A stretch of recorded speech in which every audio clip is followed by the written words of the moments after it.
Halo, apa kabar pemirsa? Bertemu lagi bersama saya Subki Abdul dalam Warta Parlementaria. Kami sudah menyiapkan beragam informasi seputar kinerja dan kegiatan anggota Dewan Perwakilan Rakyat Republik Indonesia.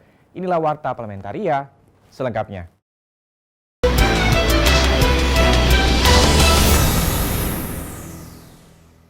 Warta Parlementaria kita awali dari informasi dalam momen 75 tahun Indonesia Merdeka. Anggota DPR RI mendorong pemerintah meningkatkan kualitas pendidikan yang menurun akibat pandemi, serta peningkatan ketahanan energi di wilayah timur Indonesia.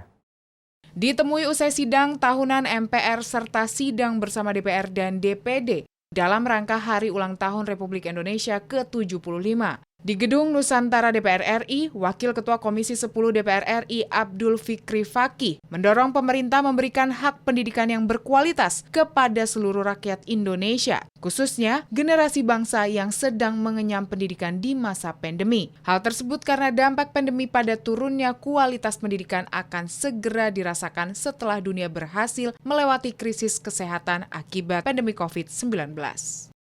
Tidak terdidik dengan baik, tidak mendapatkan hak untuk mendapatkan pendidikan yang baik. Nah kalau begitu nanti ketika lepas dari pandemi kita nggak siap. Ini malah bencana demografi nantinya.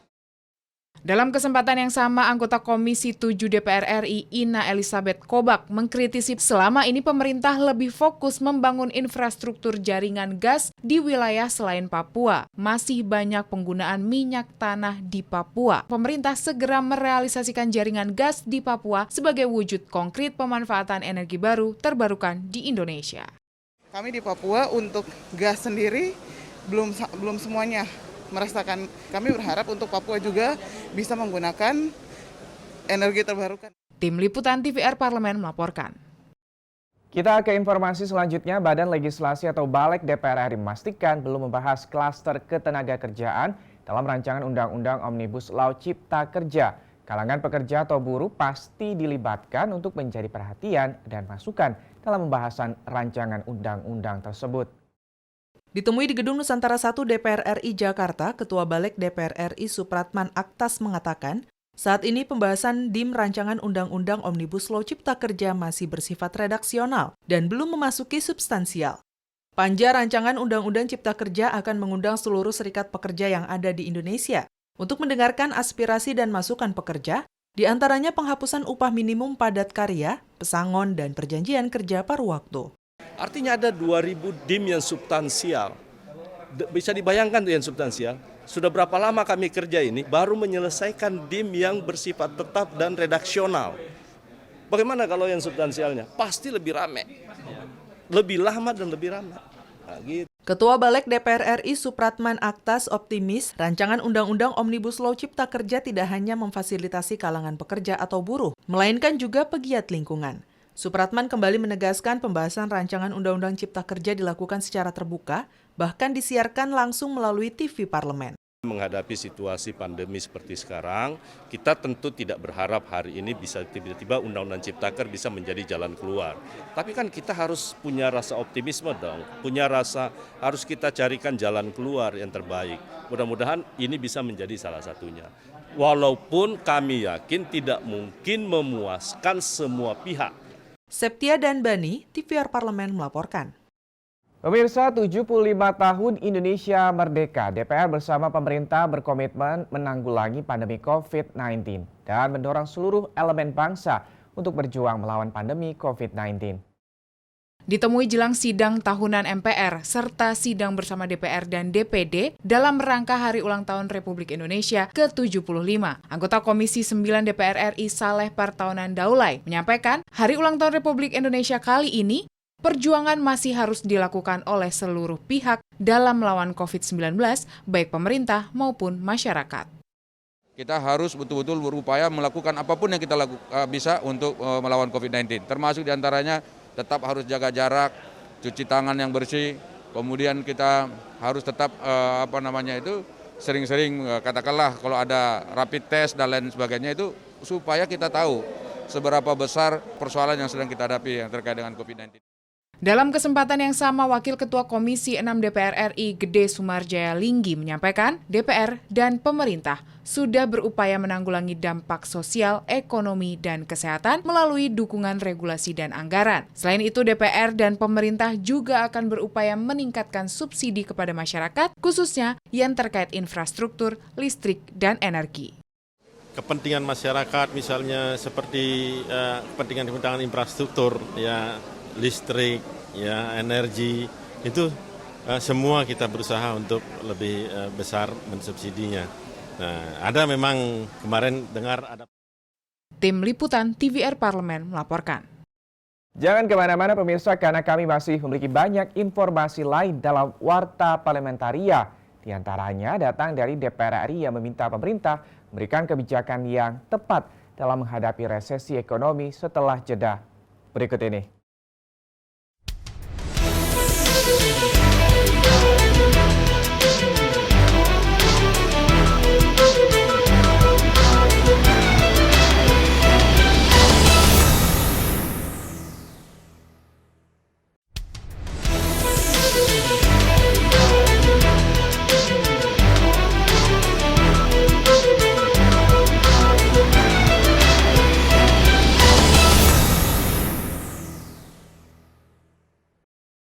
Pemirsa, Komisi 11 DPR RI menganggap keadaan saat ini bukan lagi masalah ancaman resesi nasional, namun lebih kepada bagaimana pemerintah membangun respon dan kebijakan yang dapat memberikan solusi terhadap permasalahan ekonomi negara.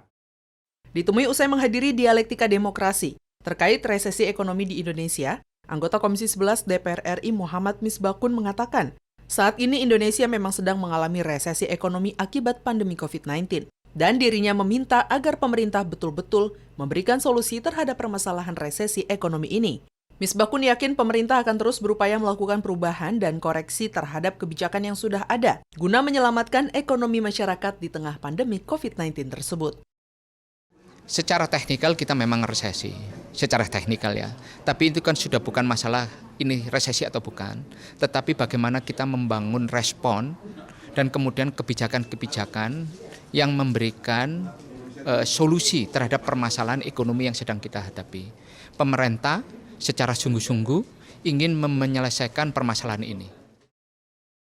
Muhammad Misbakun mengusulkan agar pemerintah melakukan upaya untuk mengatasi penurunan daya beli, yaitu salah satunya dengan pembebasan biaya listrik bagi kelompok individual maupun kelompok usaha, untuk menjaga kesinambungan daya beli yang selama ini mereka lakukan. Salah satunya adalah pemerintah sedang mengatasi bagaimana mengatasi penurunan daya beli. Nah, penurunan daya beli ini akan diatasi dengan cara apa? Bansosnya ditingkatkan, kemudian kelompok masyarakat yang rentan ini akan dibuatkan program seperti apa. Bondan dan Arif, TVR Parlemen melaporkan. Kita ke informasi selanjutnya, angka pertumbuhan ekonomi nasional berkisar 4,5 hingga 5,5% yang disampaikan Presiden Joko Widodo pada RAPBN tahun 2021 dan nota keuangannya dinilai menunjukkan optimisme. Meski demikian, anggota DPR RI tetap meminta pemerintah bersikap realistis menentukan aspek makroekonomi saat pembahasan RAPBN 2021 bersama DPR RI. Ditemui usai rapat paripurna DPR RI pembukaan masa sidang di Gedung DPR RI Jakarta, anggota Komisi 11 DPR RI Ella Nuryamah menilai pertumbuhan ekonomi akan menunjukkan perbaikan seiring meningkatnya penanganan pandemi COVID-19 di Indonesia. Meski pada kuartal 2 tahun ini perekonomian Indonesia mengalami minus 5,32%. Berbagai usaha pemerintah, bagaimana meningkatkan supply demand-nya juga cukup atraktif ya, dengan berbagai alokasi atau regulasi bahkan kebijakan pemerintah baik lewat Perpu itu cukup lompatan yang luar biasa ya. Anggota Komisi 6 DPR RI Herman Khairon mengatakan target pertumbuhan ekonomi di tahun 2021 akan memberi dampak positif bagi lapangan pekerjaan dan peningkatan kesejahteraan masyarakat. Meski begitu, pemerintah perlu melihat konstruksi pertumbuhan ekonomi di kuartal 2 yang mengalami minus dalam menetapkan angka pertumbuhan ekonomi tahun 2021. Untuk meng-growing up dari kemarin turun 8,2%, tentu ini adalah sebuah target yang ambisius ya. Tim Liputan TVR Parlemen melaporkan. Pemirsa, anggota DPR RI meminta kebijakan sektor keuangan pada tahun 2021 seharusnya tidak memberatkan, namun tetap memperbanyak penyaluran bantuan langsung tunai pada masyarakat. Ditemui usai rapat paripurna DPR RI pembukaan masa sidang di Gedung DPR RI Jakarta, Wakil Ketua Komisi 6 DPR RI Arya Bima menyatakan pemungutan pajak UMKM sebaiknya tidak dilakukan dahulu pada masa pandemi COVID-19. Yang seharusnya dipastikan adalah alokasi anggaran bantuan bagi masyarakat yang membutuhkan diserahkan tepat sasaran. Yang penting uang ini harus ke bawah dulu, apalagi pajak. Wong yang bayar listrik sama bayar cicilan pokok dan bunga kredit aja kalau bisa di stop dulu sampai Desember. Untuk apa toh? Untuk supaya konsumsi ini bergerak. Ketua Komisi 8 DPR RI Yandri Susanto mendukung pemberian insentif bagi masyarakat yang terdampak COVID-19 untuk menjaga daya beli dan mendorong produktivitas ekonomi. Untuk itu, data terpadu kesejahteraan sosial atau DTKS harus terus diperbarui sehingga distribusi bantuan sosial tepat sasaran. Pasalnya, masih banyak masyarakat tidak mampu dan terdampak COVID-19 yang tidak tersentuh bantuan sosial. Kita minta komitmen perbaikan data itu dimulai dari tingkat desa, RT, RW, sampai ke tingkat pusat. Nah, kalau data itu bisa dipertanggungjawabkan, maka orang yang berhak menerima, benar-benar menerima, orang yang tidak berhak menerima, jangan menerima. Karena pengalaman sebulan, 2 bulan yang lalu, ada anggota DPRD yang masih terdaftar ya, PNS masih terdaftar. Tim Liputan TVR Parlemen melaporkan. Pemirsa, Ketua Komisi 7 DPR RI menilai dengan adanya BRIN atau Badan Riset dan Inovasi Nasional, dunia riset di Indonesia akan mengalami kemajuan di masa yang akan datang. Ditemui saat menggelar rapat dengan Menteri Riset dan Teknologi dan Dikti, Bambang Brojonegoro di Gedung DPR RI Senayan, Jakarta baru-baru ini, Ketua Komisi 7 DPR RI Sugeng Purwoto yakin dunia penelitian dan riset di Indonesia akan datang mengalami kemajuan dengan adanya Badan Riset dan Inovasi Nasional atau BRIN. Akan lebih mengkoordinir seluruh kegiatan riset, penelitian, dan pengembangan sehingga tidak terjadi duplikasi tumpang tindih, baik menyangkut tema maupun mungkin juga baik menyangkut tentang masalah-masalah yang menjadi penelitian dan juga menyangkut tentang tindak lanjut dari riset itu sendiri. Sugeng mengungkapkan, Badan Riset dan Inovasi Nasional akan melakukan pembinaan, pemberian dukungan administrasi kepada seluruh unsur organisasi di lingkungan Kementerian Riset, Teknologi, dan Pendidikan Tinggi. Hari ini karena tersebar masing-masing departemen juga punya litbang. Dan itu semuanya dengan dana yang besar. Sementara sama-sama kita ketahui dengan demikian maka kurang begitu efektif akhirnya hasilnya. Hanya berupa tumpukan-tumpukan naskah atau makalah atau hasil-hasil riset. Kalau toh dalam bentuk barang biasanya baru tingkat prototype. Padahal dimanapun majunya sebuah negara itu adalah dari riset dan inovasinya. Habibie dan Ridwan, TVR Parlemen melaporkan. Pemirsa, kami masih memiliki banyak informasi lain dalam Warta Parlamentaria. Tetaplah bersama kami.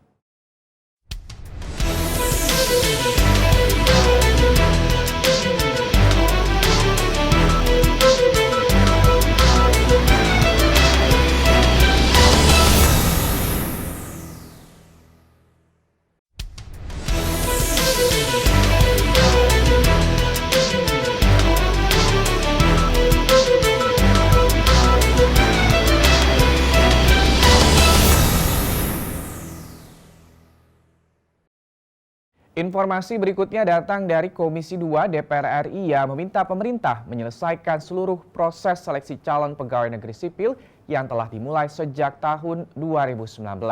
Komisi 2 berharap seleksi CPNS tetap berjalan dengan terbuka, adil, dan objektif, sehingga dapat menghasilkan CPNS yang berkualitas baik. Ditemui di Gedung Nusantara DPR RI Jakarta, anggota Komisi 2 DPR RI Aminur Rohman mengatakan pandemi COVID-19 menghambat tahapan seleksi CPNS tahun anggaran 2019. Aminur Rohman menekankan Kementerian Pan-RB, BKN, dan KASN tetap menyelesaikan proses tahapan seleksi CPNS dengan adil, objektif, dan transparan. Komisi 2 ingin seleksi CPNS ini betul-betul fair, objektif, jangan sampai isu-isu yang berkembang selama ini ada peserta yang sudah dipastikan memenuhi syarat, kemudian pada gilirannya teranulir. Nah, hal-hal yang seperti ini harus dipastikan oleh kementerian agar ini tidak terjadi. Komisi 2 punya tanggung jawab secara konstitusi bahwa kita mengawasi kinerja kementerian ini. Anggota Komisi 2 DPR RI Hugua mengatakan, tahapan seleksi CPNS 2019 harus diselesaikan pada tahun 2020. Hugua berpendapat, selain harus segera menyelesaikan seleksi CPNS tahun 2019, Kementerian Pan-RB juga harus memastikan tenaga honorer K2 segera diproses menjadi pegawai pemerintah dengan perjanjian kerja.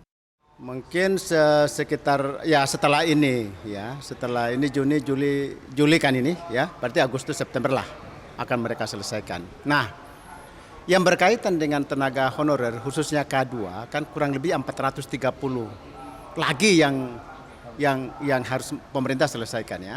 Hilman Hidayat dan Ade, TVR Parlemen melaporkan.